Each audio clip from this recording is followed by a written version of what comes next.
boy thinks I owe his friend a date, sets me on fire when I refuse. This is my first time posting an actual story. I am on mobile using the app. This happened in September 21, 2001. This happened in high school, but I can remember everything with clarity, including what I was wearing, which is important to the story. I had been pestered by a kid at school to date his friend.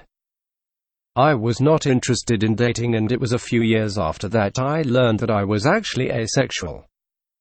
Cast as P for Paul, evil lil jerk. J, awesome janitor lady. M, math teacher. O, office worker. U, P's ugly entitled friend. T, teacher.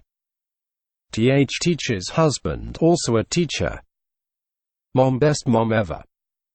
Me, like and femme fatale. Now onto the story. You had been following me around and just being a general creep for about 4 months, and had decided that since I wouldn't speak to him, he would have P corner me. Class was about to start, but T was running late and I was standing in the hall outside the classroom waiting for her. On this day I decided to wear my hair down. I had hair down past my knees and would sometimes sit on it, but there was a chill in the air and I thought it being down would keep me warm.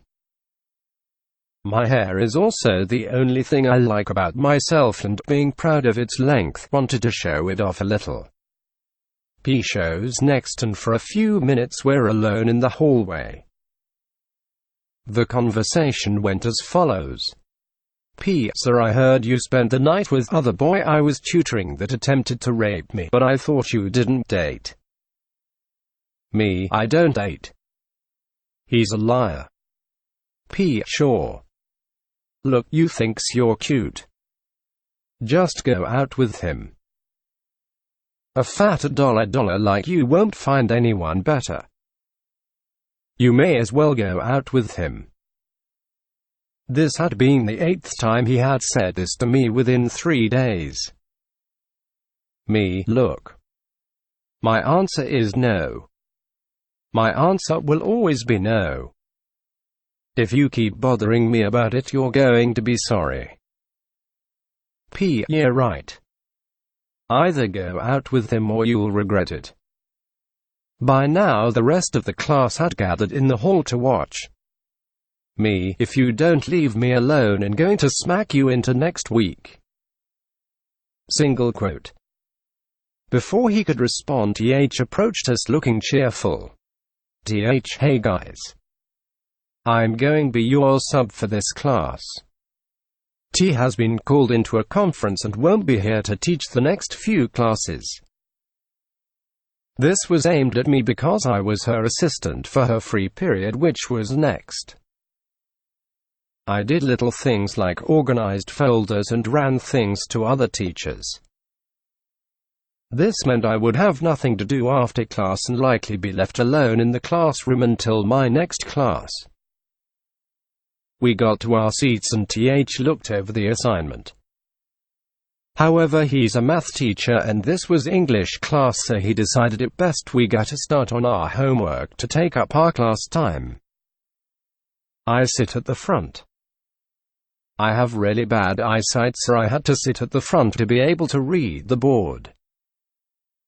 It became my regular seat, so that's where I was when it happened. TH was looking at a computer on the desk, deciding he would play music for us from YouTube for class. He was a fun teacher. He wasn't looking, and I was paying attention to my homework when I hear a clicking sound behind me. I froze when I felt heat on my neck. The entire class was laughing at me. P had used his lighter to set my hair on fire at the base of my neck. My sweater, a gift from my dead mother who had passed a year before, melted to my neck. He was laughing as he ran around the room, then came back to put my hair out. He tried to run from the room, but TH tackled him on his way out the door and pinned him to the lockers outside the door. He called out to me and told me to go put myself out in the restroom. The fire had flared back up. I had no idea that it had happened. I had gone into shock by that point, and with the class still laughing at me, ran from the room to the restroom. A janitor was in there refilling the paper towels and saw me on fire. She jerked me to the sink and used the paper towels on her cart, soaked them in the sink, and plopped them on my head all over. She asked what happened and I told her. Jay told me that if I went straight to the office they would hide me until time for the buses. She told me I needed to find someone with a phone and call my mom. She managed to get me cooled down and walked me to the stairs leading down to M's classes area. I told her she was having free period right then and could help me. M was leaving her room when I got to her to go home early. She didn't have any classes after her free period. The students were at some school competition event at another school and was on her way home. I told M what had happened and she let me in her room to use the phone. I called my mom, but I was sobbing at that point, so all she heard was "fire, help," and that made her panic. She told me wait for her in the office. I went to the office and told them what had happened.